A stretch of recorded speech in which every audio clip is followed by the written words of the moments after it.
Vous écoutez Data Crunching, l'émission qui croque et décrypte la data santé.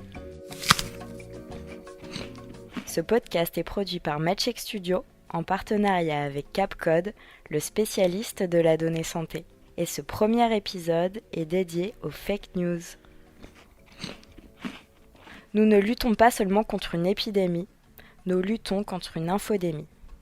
Les fausses nouvelles se répandent plus vite et plus facilement que le coronavirus et sont tout aussi dangereuses.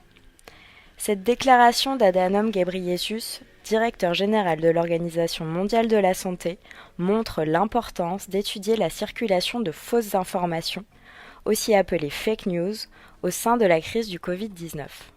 L'un des vecteurs principaux de ces fake news sont les réseaux sociaux. La plateforme Epilogue, projet collaboratif porté par la start-up Capcode, et donc MedCheck est partenaire, s'est penchée sur le sujet. Nous décryptons aujourd'hui leur méthode, ainsi qu'une des principales fake news retrouvées, la création du coronavirus en laboratoire. L'équipe d'ingénieurs et de data scientists travaillant sur Epilogue a tout d'abord constitué une base de données composée de plus de 2 millions de tweets en français parlant du coronavirus.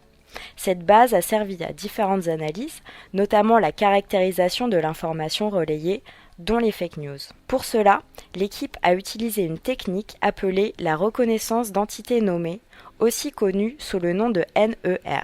En se basant sur des sites de fact-checking tels que l'AFP, Oxbuster ou encore les décodeurs, une liste de fake news a été établie. L'étape suivante a été de créer des combinaisons de mots, unigrammes ou n-grammes, se rapportant à ces fake news, puis de les identifier au sein de la base de données de tweets. Cette méthode innovante a permis d'évaluer la proportion des différentes fake news partagées et les contenus, images, vidéos, articles, qui les accompagnent. La nature de ces intox est diverse.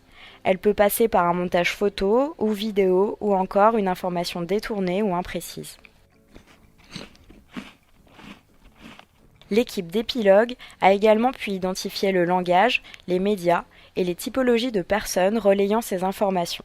Malgré une hétérogénéité des profils, plusieurs points communs sont observables. Une forte sensibilité politique, le plus souvent dans un parti extrémiste, mais aussi une activité intensive sur Twitter. Ces caractéristiques permettent à l'utilisateur d'avoir une communauté plus ou moins vaste qui participera à relayer les fake news selon le schéma classique de diffusion de l'information sur les réseaux sociaux.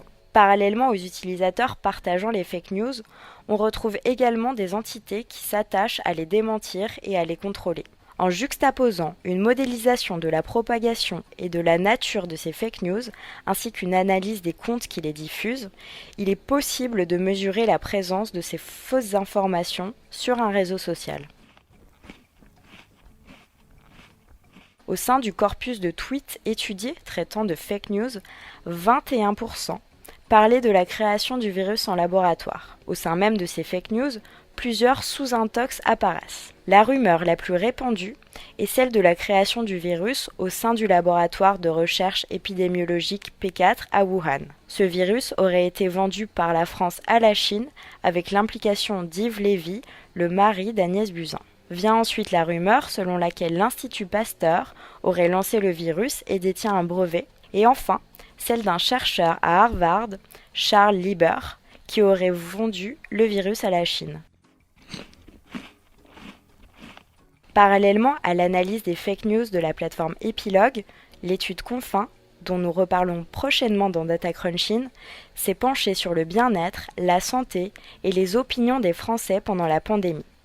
Sur 2341 participants, 5% affirment que le coronavirus a été fabriqué en laboratoire et 26,5% déclarent ne pas savoir si cette information était vraie ou fausse.